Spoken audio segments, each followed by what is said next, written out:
Imagine placing your hand on your chest and feeling that steady beat. Beneath your ribs lies one of the most powerful organs in your body, the human heart. Your heart beats more than 100,000 times every single day, pumping nearly 7,500 liters of blood through your body. The heart sits inside your thoracic cavity, in a space called the mediastinum, right between your lungs and just above the diaphragm.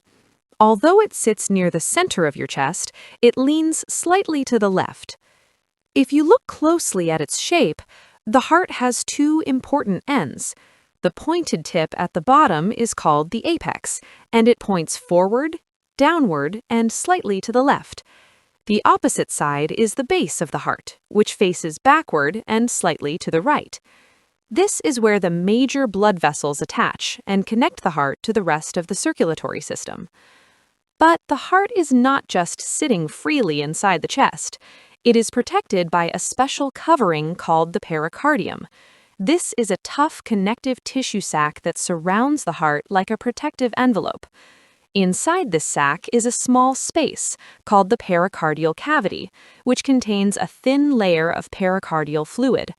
This fluid works like a lubricant, reducing friction so the heart can beat smoothly thousands of times every day without rubbing against surrounding tissues.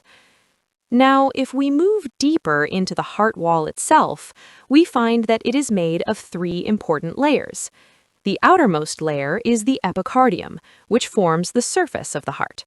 Beneath that lies the myocardium, the thick, muscular layer responsible for the powerful contractions that pump blood throughout the body.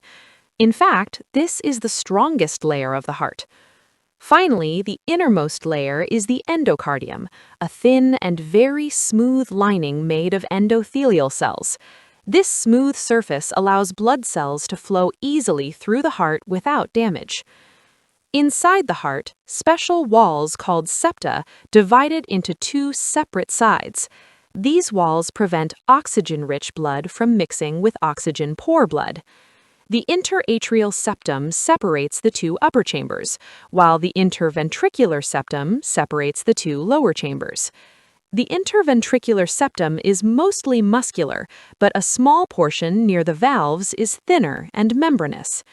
These divisions create the four chambers of the heart. At the top are the two atria, and at the bottom are the two ventricles. Let's begin on the right side of the heart. The right atrium receives deoxygenated blood returning from the body. This blood arrives through three major vessels: the superior vena cava, the inferior vena cava, and the coronary sinus, which drains blood from the heart muscle itself. The inside of this chamber contains ridged muscles called pectinate muscles, as well as a ridge known as the crista terminalis.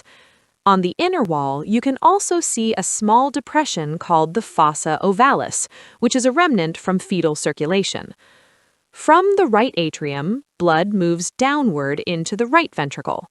This chamber pumps blood toward the lungs through a pathway called the conus arteriosus, which leads into the pulmonary trunk. Inside the ventricle, you will find papillary muscles connected to thin, fibrous cords called chordae tendineae. These cords anchor the heart valves and prevent them from flipping backward during contraction. Blood then travels to the lungs, becomes oxygenated, and returns to the heart through four pulmonary veins that empty into the left atrium. Unlike the right atrium, the walls of the left atrium are mostly smooth. From here, blood flows into the left ventricle, the largest and most powerful chamber of the heart. This chamber must pump blood to the entire body, so its muscular wall is significantly thicker than the others.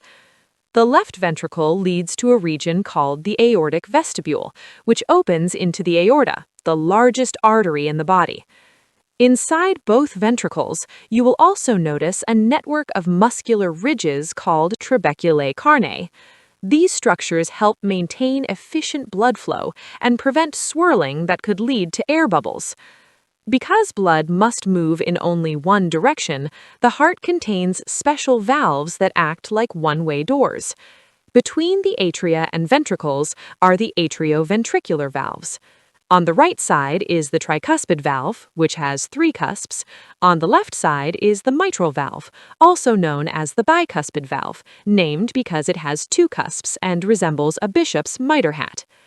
At the exits of the ventricles are the semilunar valves, named for their crescent shape. The pulmonary valve directs blood toward the lungs, while the aortic valve allows blood to flow into the aorta and out to the rest of the body. The chordae tendineae, often called the heartstrings, connect these valves to the papillary muscles. When the ventricles contract, these muscles tighten the cords, ensuring the valves close properly and preventing blood from flowing backward. Connected to these valves are the major blood vessels of the heart. The aorta is the largest artery in the body, carrying oxygenated blood to all organs. The pulmonary trunk splits into the right and left pulmonary arteries, which carry blood to the lungs. Blood returning to the heart enters through the superior vena cava and the inferior vena cava, while oxygenated blood returns from the lungs through the pulmonary veins.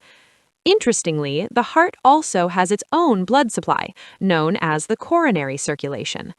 The right and left coronary arteries branch from the aorta and deliver oxygen and nutrients directly to the heart muscle itself. If these arteries become blocked by fatty plaques, it can lead to coronary artery disease or even a myocardial infarction, commonly known as a heart attack. But pumping blood is only possible because the heart also has its own electrical conduction system. The heartbeat begins in a small group of specialized cells called the sinoatrial node, or SA node, located in the right atrium. This structure acts as the heart's natural pacemaker.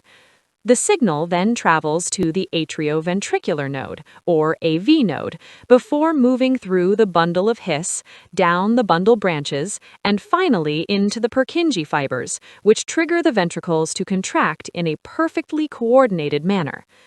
On a microscopic level, the heart is made of specialized muscle cells called cardiomyocytes. These cells are striated like skeletal muscle, but are branched and interconnected, allowing electrical signals to spread rapidly through the heart. This design allows the heart to beat rhythmically and continuously throughout life.